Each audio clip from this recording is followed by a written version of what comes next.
State your name. Jessica, Hi, Jessica. And where are you from? California. But And, technically I've been here for now 10 years, so I'm now from Las Vegas. did you grow up with faith? Not really, kind of. There was this Nino that my dad told us to make sure to fill it with water every day. I didn't know what that was, but then it got really bad because my mom destroyed it because it was like evil. And I grew up like half Christian, half Catholic. I was brought to like church, but I was just there just because I was forced to go. I didn't know what I was doing. Yeah. So I had moved back with my parents. That didn't work for a month, and then I came back to that house with my best friend, her mom, and her boyfriend. Mhm. Well, some miscommunication happened with the owner of the house, and so she practically told everybody to move out in like 5 days. I've never lived out on my own. I've always lived with somebody. Mm-hmm. So that I had nobody. I was by myself until I went to work and I broke down. And one of my coworkers gave me this guy's number to this apartment complex that she used to live in a year ago, and she told me to call it. So I got back to the house that I was living at, which was off of Blue Diamond, and it was really, really far away. And I was there by myself, and I called.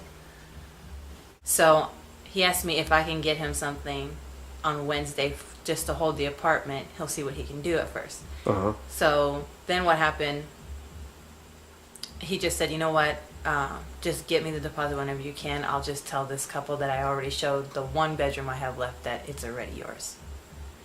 And when he told me that, I dropped to my knees. I was in shock. I didn't even know what to do. I just was saying thank you so much, and then after the phone call, that's when I truly experienced like there was God that can make all things happen. I couldn't believe it. I cried so hard. That's when I started thanking him, and I was praying, and I was just so in shock that that had happened. Mm-hmm. I mean, these aren't just stuff like that doesn't just happen. Stuff like that doesn't just give it to you. There's no such thing as coincidence, you know, like Yeah. it was there for a reason. Where did it go from there? Like, did you immediately kind of like turn to him, or was it still a process before you surrendered your life? A little bit of transitioning with breaking off from some friends. I wasn't going to church because I really didn't have that way there. I don't have a car. But slowly but surely I started forcing myself to go because I wanted to have more of a relationship with him. So I started trying to go back to the church that I grew up with my mom when we first came here. And that's when I kind of got real with my boyfriend, and I told him that he needs to do better with his life, and the only way we're ever going to be together is if you have God. We were trying to do as much as we can with like our relationship and get this done, get all that done, but Right. God was there a little bit. I mean, I had my own thing. He didn't really, he prayed, but we were never doing anything together in God. I mean, we had our own special moments that we would do, but Right. it was never in front of each other, or we didn't never had conversations that much. But Right. I called him. I usually call him after work, and all of a sudden he told me that he was at church on a Wednesday night. And I said, church? Where? Okay. Why are you going to be home? And then he's like, oh yeah, I'll be home. And it really shocked me. But he said, oh yeah, I'm probably going to come back next week. I didn't believe him.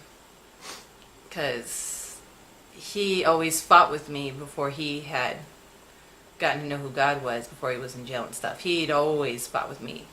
It like irked him to even talk about God. And it would cause arguments and fights.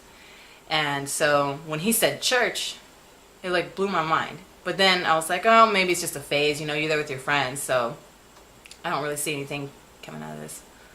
And so next week came, same day, Wednesday, and I called him and he said, I'm at church again. And I was like, okay, so what church is this and where are you? Because if you're back at church like a week later on a weekday, not a Sunday, but a weekday, I need to know where this church is at. And surprisingly, it was down the street from my job. So I hopped on the bus and I met him up there.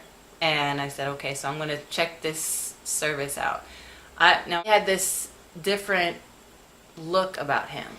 Like, I couldn't even explain. Something that I had prayed for 3 years into our relationship. I remember when things were going all bad. And I remember praying over and over and over and asking God, if he can't be with me, I just want him. I just want you to help him find you.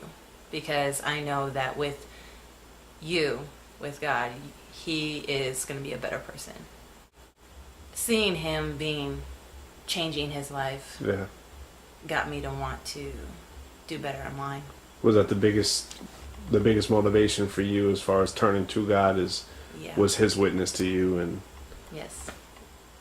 it's like funny you say that, because like so many times, we hear of something somebody said to somebody, or something, some kind of experience or a worship song that brought people to God.